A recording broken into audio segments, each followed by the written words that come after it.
Magdalena. My name's Natalie and I'm the nurse here at the on-campus clinic. How are you doing today? I'm okay. How are you? Good, thanks. I'd just like to let you know before we start that everything you say is confidential unless I feel you're going to harm yourself or someone else. I have to let someone know. Is that clear? Yep, that's fine. Great. So I looked in your file and I saw that your reason for coming in today is issues with time management. Could you tell me more about that?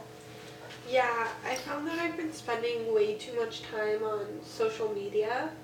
Like, I'm talking 16 hours a day, and I found that it's been really impacting my life. You know, my grades are suffering, my self-esteem, I can just keep comparing myself to the other people. You know, I'm not exercising as much, I feel so lazy. So it's affecting many areas of your life. Yeah.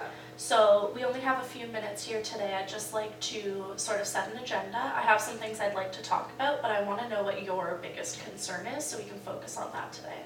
Definitely being able to be with friends and experience things in the moment instead of looking at it through a picture. Okay, so your biggest concern then is your ability to maintain relationships and making new friends, but you haven't been able to reduce the amount of time you spend on social media so far. I mean, I've tried. It's just really, really hard to do that. Okay, could you tell me a bit more about what you've tried in the past? Yeah, you know, I've tried to schedule myself. So I study at this time, I go to the gym at this time, you know, I even got a gym membership and tried study groups, but by the time class is done and the study group starts, I'm too lazy, I just make an excuse and go home. Okay, so could you tell me a bit more about what you know of the dangers of social media use? I mean, I can give you the biggest one, it's my self-esteem. Okay.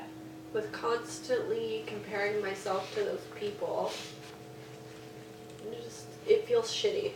Okay, so you're aware of the direct effects that social media use is having on many aspects of your life, but it hasn't become a big enough issue for you to make a change yet. Oh, I know it's an issue. I don't know how to go forward from here. Okay. I'd just like to summarize what we've talked about so far, if that's okay, so I can make sure we're on the same page. So we've discussed that your biggest issue is maintaining relationships, and you're aware of the dangers that social media is having on many aspects of your life, and you've tried to make changes in the past, but nothing's worked for you. Does that all sound correct so far? Yeah. Okay, great. Could you tell me what kind of the worst case scenario would be if you were to maintain these habits? Maybe fail out of school, you know, because if I'm neglecting my schoolwork, I don't see how I'm going to pass my classes or how I'm going to keep my friends if I don't ever see them. Okay. Okay. Have you thought of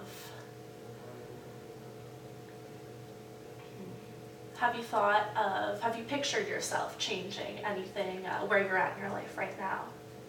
I definitely want more face-to-face interactions, but it's not as easy as it used to be for me before because I just feel so self-conscious all the time. Okay, so it was easy for you before. Could you tell me a bit more of what you've tried in the past? I used to really be into volleyball. Oh, okay. So you played volleyball. And what kind of experience, how did that experience affect you? I like to think I'm pretty good. You know, that's where I made most of my friends, but I just feel like I don't really know anyone because I know that there's a team here at school and I've considered joining it, but I don't really know anyone that's a part of it, and I just kind of feel too awkward to go in. Okay, so you're telling me that not knowing anyone is holding you back from joining this team, but you've also said your biggest concern is kind of making friends. I know. When I hear you say it, it sounds like a ridiculous excuse, and you know, I think I'm pretty good at volleyball, so I shouldn't be that afraid. Like, I think it's just me that I'm holding myself back, and maybe I can actually do it. Yeah, I mean, it's something you said that you've been good at in the past, and you know, you've made attempts to change, and that's great, and it takes time to find something that works for you, you know, and being here today is a big step in the right direction.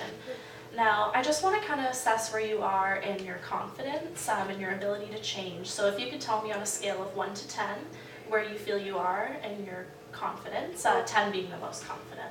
Maybe like a 6, because, you know, I can say I want to do all these things, but there's no one to hold me accountable to it. I'll just make up some excuse. Okay, so holding yourself accountable, have you thought of any strategies you could use to do that? I'm hoping a friend can just keep me in line. Okay, great, that's a great idea. Have you thought of a friend you could use? I know this girl in my class who sits beside me. She has the school volleyball sticker on her laptop, and, you know, we talk during breaks, so I was hoping, you know, maybe she could, once we get closer, I can join the team with her. Okay, that's a really good idea. That sounds like a great plan to me. I just want to kind of summarize what we've discussed today. So we've addressed your biggest concern and that you've tried things in the past and it hasn't quite worked for you, but you used to play volleyball and that really worked for you in the past, and you addressed that you think it's just finding a way to hold yourself accountable is what you need to get to that level 10 of confidence. Using a buddy system is something that could work. So we've come up with a bit of a plan. Could you just recite that plan to me?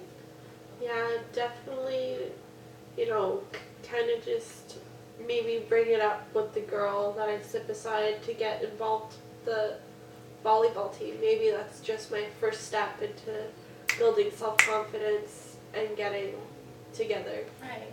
So with this strategy, how do you think you feel now on a scale of readiness of 1 to 10? I feel pretty ready. Maybe Yeah? a 10. Wonderful. Okay, we've made awesome progress today. We have a great plan now, and you've done really well in addressing something that might work for you. I have some resources that I can give you in the meantime, if that's okay with you. Just if you're having any questions or concerns, and then I'll see you in 2 weeks for a follow-up appointment, okay? Okay, sounds good. Thank you so much. Thank you.